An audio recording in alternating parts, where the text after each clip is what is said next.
transformer takes 120 volts to 4,000 volts. Is that gonna be AC or DC, guys?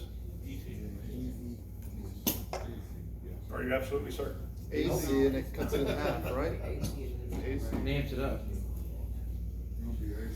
So transformers only step up or step down. They don't actually convert the voltage any, okay? That's why that capacitor's in there to help level out that wave that we were talking about before. But some of these are DC and some are AC, so you gotta know which ones you're doing, but you never test the backside of a transformer. Yep.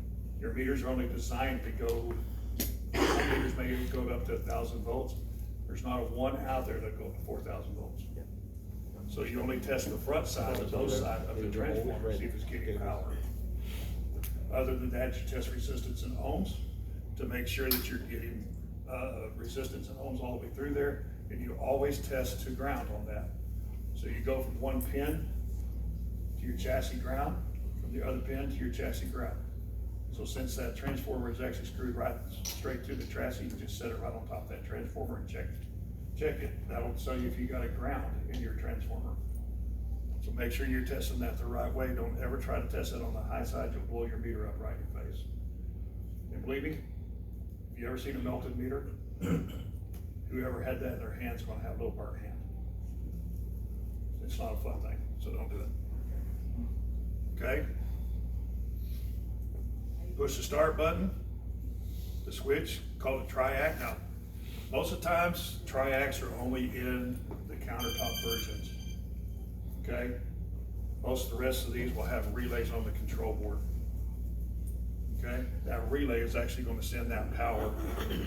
So it's got several paths that it goes to first. It's going to go through your 3 TCOs, right? Then to your door switch, then to your relay on the back of your board, and from that relay over to your transformer. So as we were telling you, you can actually remove this top cover, remove your board right here, and on your blue connector on the back of this, when you have 120 volts to it, you can test your 120 volts there. If you have 120 volts to that switch, when it turns on, you've got power to your transformer. You can find out everything you need from your board. That's what we're trying to teach you in here. Everything you need to troubleshoot, you can find out from your board, and then you go to the core of it. So you may not have to drop this down if you find out that it's a door latch or door problem or thermos, a TCO that's in here that might be tripped. You can find that all out here, because you can actually get this off, take the little metal plate out, and get it right to your filter board in here, and test both of your fuses. This one has 2. I can tell you on this one that the lower fuse is going to be your primary voltage in, and then your neutral fuse is going to be the one on top. So if you have a neutral surge, it's going to blow the top fuse. So you need to know how this works and why it works, but everything you can test here, and you're going to know if it's a high side or if it's a low side problem just from testing from your board. And you never have to take this down from the customer's cabinet if it's going to be a low side issue. You can fix all that from right here while it's hanging. Okay?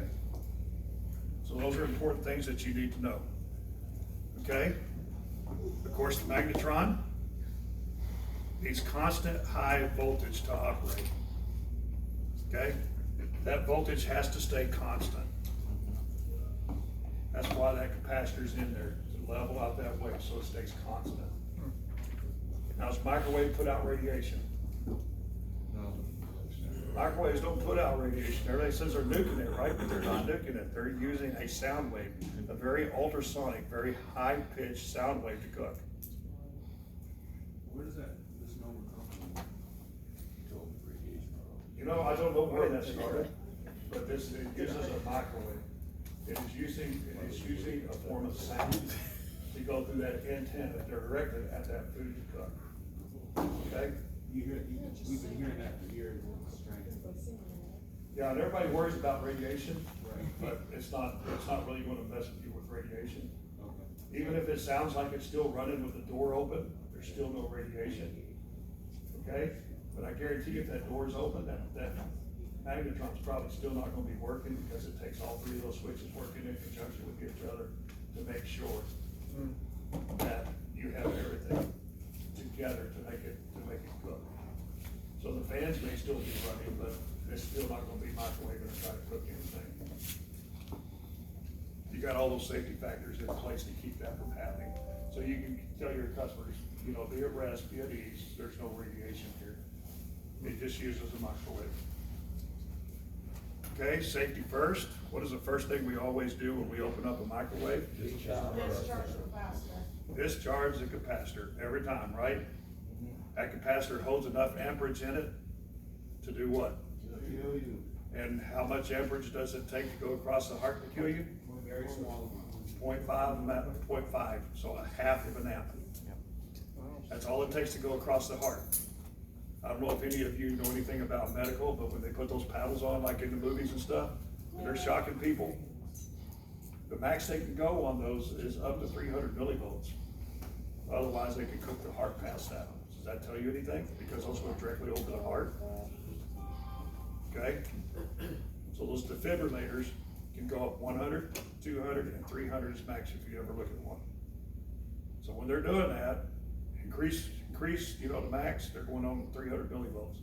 Because that's direct current into the heart. One in, one out. That's why they're so close together. And you never, ever, ever want to touch the body of somebody that they're shocking at that particular point, because it will shock you. Okay? Identify the power source.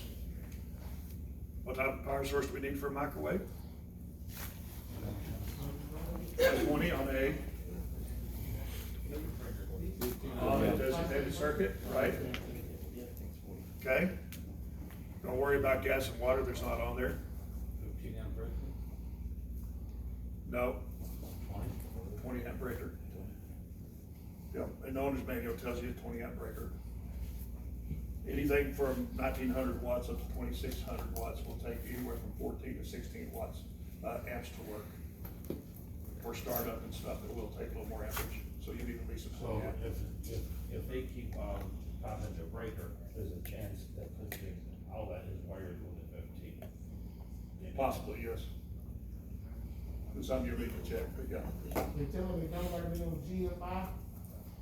Nothing on GFCI, Like, not for any, can I not for any record you appliances. saying that? Can I record you saying that? Yeah, I don't care, So the customer. because it's actually in the owner's manual. It's actually in the owner's manual, so yeah. Disconnect the power source. Verify power is off with your meter. Check for stored energy at the capacitors. We always discharge the capacitor and make sure it's discharged. Okay? Lock out, tag out. And you should be supplied with lock out, tag outs to make sure. But most of the time when you unplug a microwave, you pull it down, you pull it out away from it, you put it on your little table that you're gonna fold out, put your blanket on to work on it. You're right there by the plug, but you can get these little deals here. And I've seen customers while I'm sitting there working on the microwave, walk over, hey, can I plug this in and heat up my coffee real quick? Oh, no. No, ma'am, I'm sorry, you cannot. Keep doing that. I've actually had people ask me that. Another thing that you're going to have is you're going to have these little filters that you can plug into walls, check for continuity, or not for continuity, but for polarity. Make sure you got the right polarity. Make sure they don't have their hot and neutrals reversed, and make sure they got a proper ground. All these new appliances today require a proper ground. So let's make sure that you have a proper ground in there. Okay? Verify that the power is off. So make sure that you don't have any power to your appliances when you're working on them. Most everything that you can do from your board, you can do ohms and test for resistance and verify it. Okay? Again, you can check the power, you can check the feedback like we have you doing on refrigerators, and some I think Blue and Green will be doing those probably at the end of this week or next week. You can check your power too and your feedback. But you can test everything from that board and know what you need for voltage, whether everything is running correctly. Doing a safety slide and give them Yeah. Remember we had to go out to the internet to find some of these slides that we wanted to put on here? Okay, so make sure we're using PPE. That's why we stress it so strong in the lab. Get you used to it so you get used to it in the home, because we don't want you taking off your PPE getting into an inverter board on a refrigerator where it gets 187 volts AC and shocking the fire out yourself. That does hurt. It hurts pretty bad, so. We're getting into 240 volts. I've gone in where somebody's wired in a dryer the wrong way, and touched the dryer, and it shocked me and set me down. That hurts. So, if somebody tells you that your appliance, that their appliance is shocking them when they touch it, I've seen some guys say, well, every time I touch my refrigerator door, it shocks me. And it's not working, the lights don't come on when I open the door. Well, whoever wired it in for him did a great job of wiring the hot into the ground. You reach out and touch the door and ooh, yeah. Now stings, don't do that. So, as soon as he told me that, I said, where's your breaker? Okay? Some lady goes, I went to turn on my dryer the other day, I turned it up, hit the start button, and boom, it knocked me down. Where's your breaker? Good first question, right? Where's your breaker? Let's turn this off and see what's going on. She was an older lady, but her handyman that she hired to do that didn't know what he was doing. Had the hot hooked into the neutral. Orange extension cord, like, that's the plug. Like, I'm talking about throughout the house, maybe from orange to the little brown. Well, I know when we first came in here to work with all this stuff, those plugs over there, we got set up for 208 volts now. We're reading 330 volts. They had 3-phase, 110 legs on there, so we had 330 volts on those plugs. So we had to come in and get them to fix that. But the electrician come in, oh, that's 3-phase, it'll only give you 208 volts if that's all you need. I looked at him kind of funny, I said, I was an electrician for 16 years, you wanna tell me another line of bull? Let's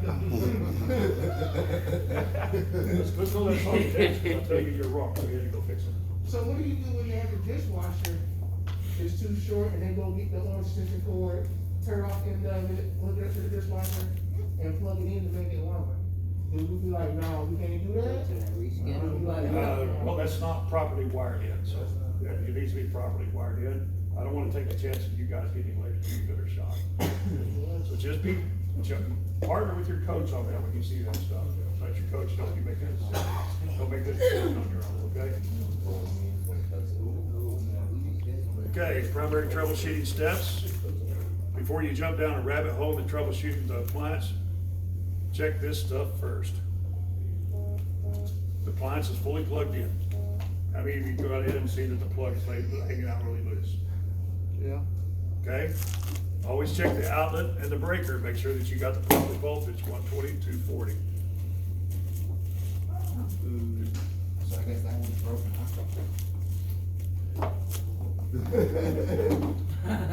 No, it says it has 118.8 volts. Or is that 1.1? Oh, it's 11.88. I guess that one's bad. Well, they put the breaker on, right?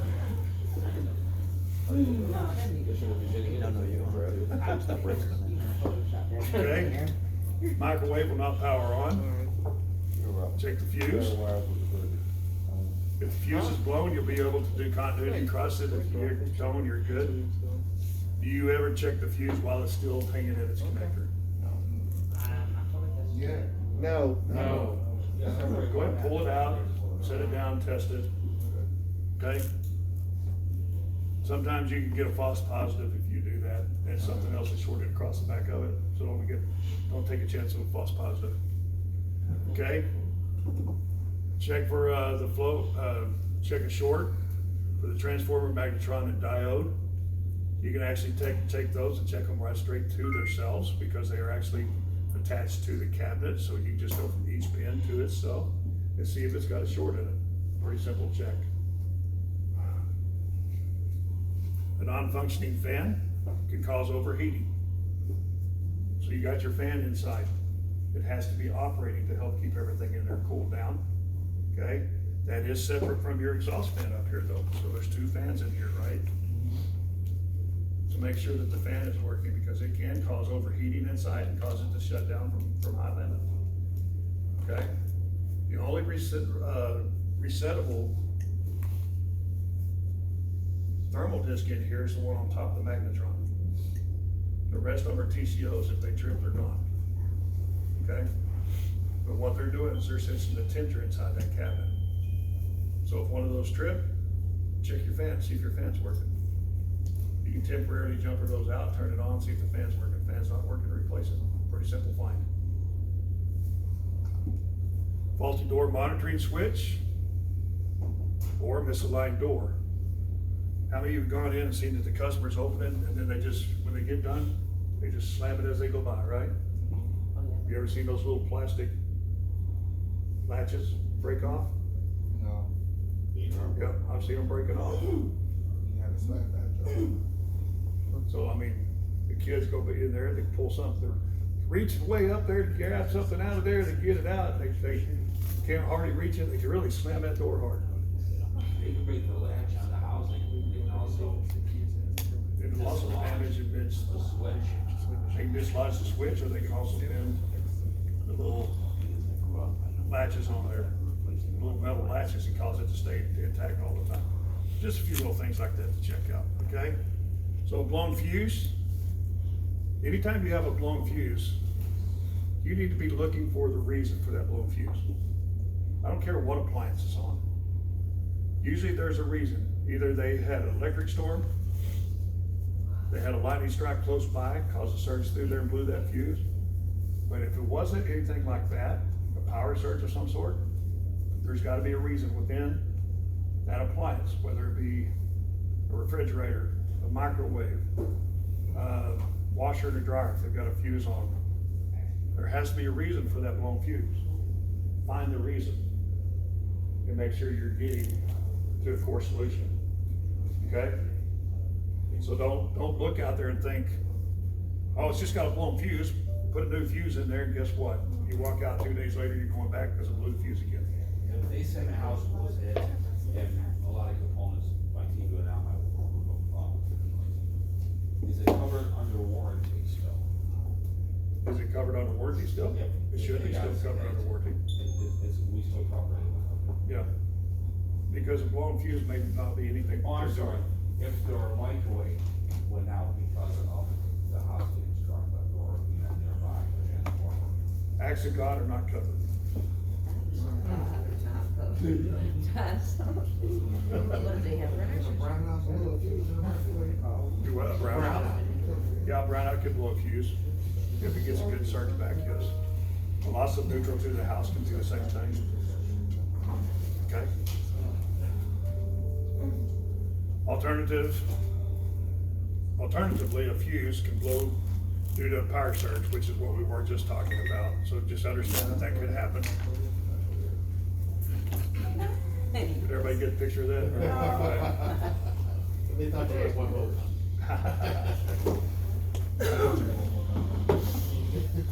Okay, has everybody got that one? All right. Next, microwave turns on but no heat. Okay, you have power to the microwave but you have no heat. So what are we gonna be looking at if we have no heat and everything else seems to be working? The magnetron? Is that all we're gonna look at? Check the switches first. The low side of the transformer, make sure you got good power there. Low side of the transformer, so you got power to it. So for no heat, we're gonna be checking our voltage, we're gonna be checking our door switches. We're gonna be checking our TCOs, cause all that's in line to get through there. But the quickest way to get past all that is to check and see if we got power coming out of that relay going to your high voltage transformer, right? So we actually put 1 minute in here, we turn it on, and we go right into that little blue connector on the back of this, to that relay to that transformer, and see if we got 120 volts. We got 120 volts there, then we know we got 120 volts to the transformer, so we just eliminated everything on the low side, right? Quick, easy check, right? So then, all we're gonna need to be checking now is just the high side. We're gonna have to drop it down and check the high side of the microwave, which is what, 4 components? Yeah. Capacitor, transformer, magnetron. And the diode. Yep. So the high voltage transformer, the capacitor, the diode, and the magnetron. Makes it pretty simple when you've already eliminated everything on the low side, right? Transformer, door switch, magnetron, high voltage diode, and the fuses. But again, if you get an indication in the window here, you know your fuse is okay, so you got power here, right? So you put it in, you can test, make sure you got power going to the transformer. You've already eliminated your door switches and your fuse. Just a real quick, easy way to see where you need to go next without having to do tons and tons of extra troubleshooting and work. Okay? Imagine the one that bought the Do what? Okay, some of these have double fuses in them, like I was talking to you a while ago. Okay? So if they got two fuses in them, they'll have a high voltage fuse. Okay? And that usually comes off the neutral side, going back all the way to your transformer. Okay?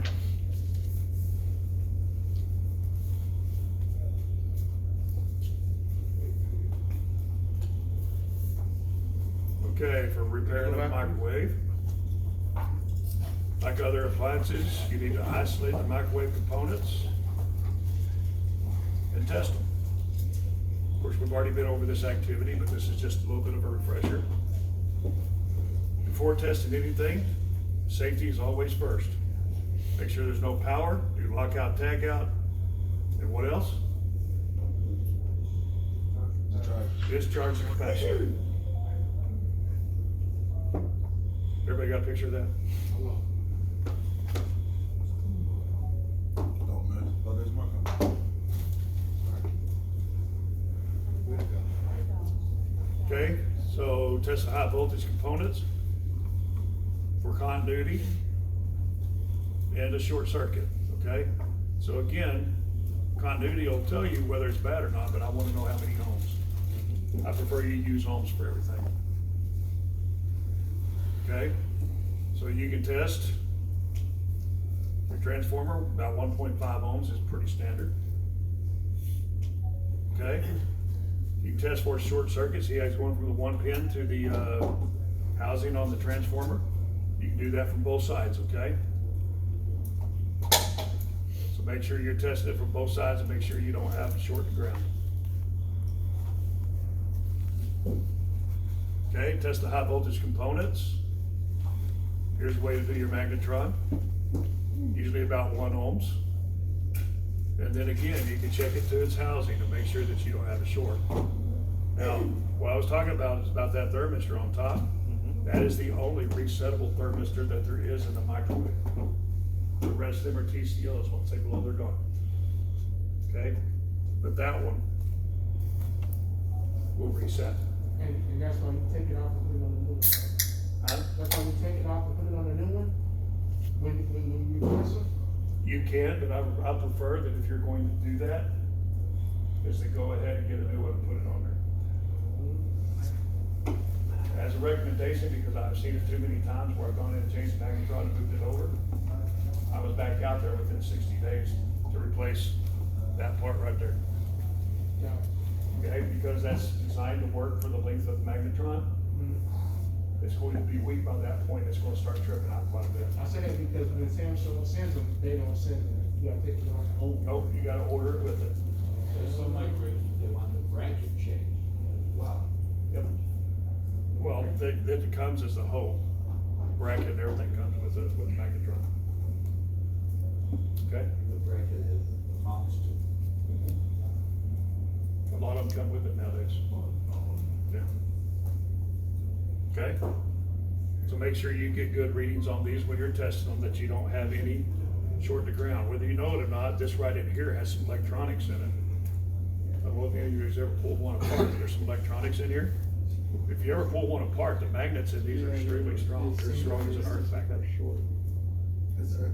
You won't get a reading. You know what an earth magnet is? It's called a magnetron. You don't get a reading apparently. It's a test. What? An earth magnet is a little bitty square magnet that I guarantee you, if you stuck it on the back of the refrigerator over there, you can't get it off with just your fingers, you gotta slide it off the side. You get momentum going to get it off. Extremely powerful. That's where they came with the freaking Transformers movie. There's a Transformer and a Magnetron. Yeah. There's Megatron. Megatron. Yeah, Megatron. Megatron. Probably got it from there, Where's the Earth magnet come from that. I mean, what's the purpose of the Earth magnet? An earth magnet is a natural steel that already has a magnetic source in it. So they just refine it, break it down, bolt it, and they don't have to magnetize it. It already has a natural magnet still in it. And it's very, very strong. So if you ever find an earth magnet, I've got one at home, I've kept it for years and years. They're fairly expensive, but yeah, Those big round magnets that they use at the junkyard to pick up cars, is that an Earth magnet? that's not an earth magnet. Those are actually energized from electrical cable from the generator that's inside that crane. And that is a 460 generator, 460 megawatt generator inside that crane. Megawatts. Megawatts. You don't see, you gotta blurt out the question. It's a pretty good sized generator inside those cranes, so it's a diesel generator. Told you, you don't see. They wanna make sure that when they pick that up, it don't drop. Yeah, man, what's up? Hey, I was wondering, why would you get a reading if it's shorted, if you're touching the casing to the positive side? If it's shortage, you're not gonna get an open load, it's gonna give you a ohms reading. That tells you that some of the windings inside there has actually gone to ground, which means that's touching the casing. The casing's grounded. Mhm. Okay, Otherwise, you should just get an open load, okay. okay? So yes, you need to know that when you're testing those, to make sure it has it. I can tell you that 9 times out of 10 on a microwave, that the problem is if it's not cooking, is a split magnet. And it could be just a hairline crack in that magnet. You look at that magnet, you find that little hairline crack, you have to replace the magnet. Okay?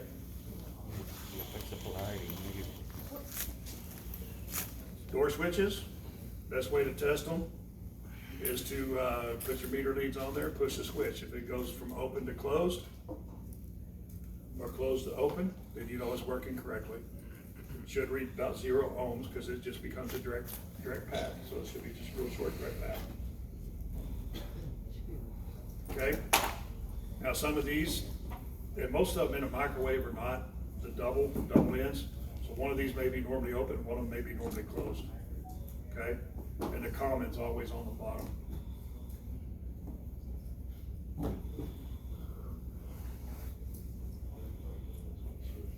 Microwave will not power on.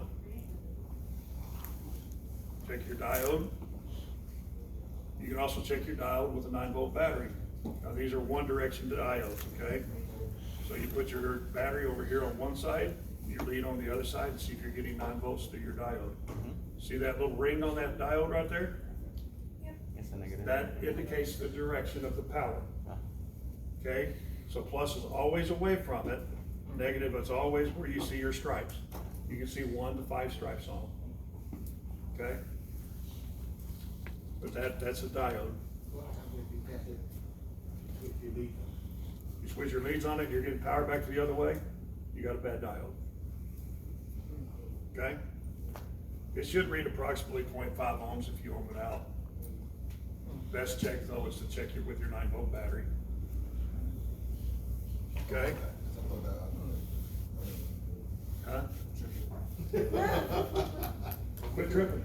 Oh, wait, you can't be tripping, you're sitting down. So anyway, you can hook it up to your battery like we showed you, that's why we get you the battery boxes. And I'm gonna try to build a schematic for those so y'all can see how to build those and make them work right. Okay? But you can set it up and set it up on your diode just like this. Okay? And test right through your diodes. Okay? That's just testing the battery flow right through that diode. Okay? 120 volts AC, just to the low side of your transformer. Don't test anything on the high side. You won't like the results if you do. Disconnect the power. You can also check these for ohms. Checking for ohms is the safest way to check these. 1.5 ohms. Okay? Do lockout, tag out, like we always say, do lockout, tag out, make sure you're getting the right thing. Microwave, into a cooking cycle and monitor the meter, should read 120 volts. Test the microwave while powered on, should be a low voltage side only. That is very critical right there, low voltage side only. Just make sure we're following that, because I don't wanna ever get a phone call or an email saying, such and such died on the job because they were checking the, low voltage side of the deal and bump the capacitor. Be very, very careful when you're in there, wear your PPE. I got a break rule right there. Shouldn't you have discharge? That's so wrong. Shouldn't you have discharge that They should be fired. You're checking 120, you're checking 120 right there. See how he's putting his finger down there under that deal to try to get his leads in there? See, he doesn't have no PPE on? Yeah, Put your PPE on Yeah, and don't really. touch the connector. Shouldn't you have discharge in the back before you do that? Now, wait a second, you're checking voltage. Oh, okay, so you got power coming in. You got power coming in. Yeah. The question I have is, how come we don't do a demonstration of an oscillating light for testing Microsoft? We're actually trying to get some of those in. Samsung has their version of it, which is a little better than the ones you can get off Amazon. Of course. And, so we're trying to get those in, but we don't have them yet. But yes, they work very well. You set them on top of a cup, but Love the it. water test works just fine. Because what that happens in that is it actually reacts with the microwave and actually lights it up. It looks like a little light show. Yep. Saves a headache too. So, okay? Yeah. If you wanna check the output wattage of a microwave, here's the great tool to do it, right here. Yeah. You We're actually. plug this into the wall, you plug the microwave into it, you look on the nameplate of the microwave and see what the wattage rating is, and it'll tell you whether that output is correct, it'll tell you how many watts. This little tool checks voltage, amperage, wattage, and hertz. So with this tool, by simply plugging it in, putting a cup of water in the microwave, starting it up, you can tell exactly what the output wattage of that microwave is. Yeah. Kilowatt meter. These are kilowatt meters. You can get these at, Harbor Freight. About one of the only places that carries them, or on Amazon for about $23, $24. You can plug those in and test refrigerators with them too. They work very, very well. Any more questions? Any more things we need to go over on these? Yeah, Daniel. What is, I don't know what is, I haven't figured that out yet. this thing says on an open, on a complete circuit, every red dot test. What is that? Come on. Okay, a red dot test point is anything that's connected to a power supply. So where,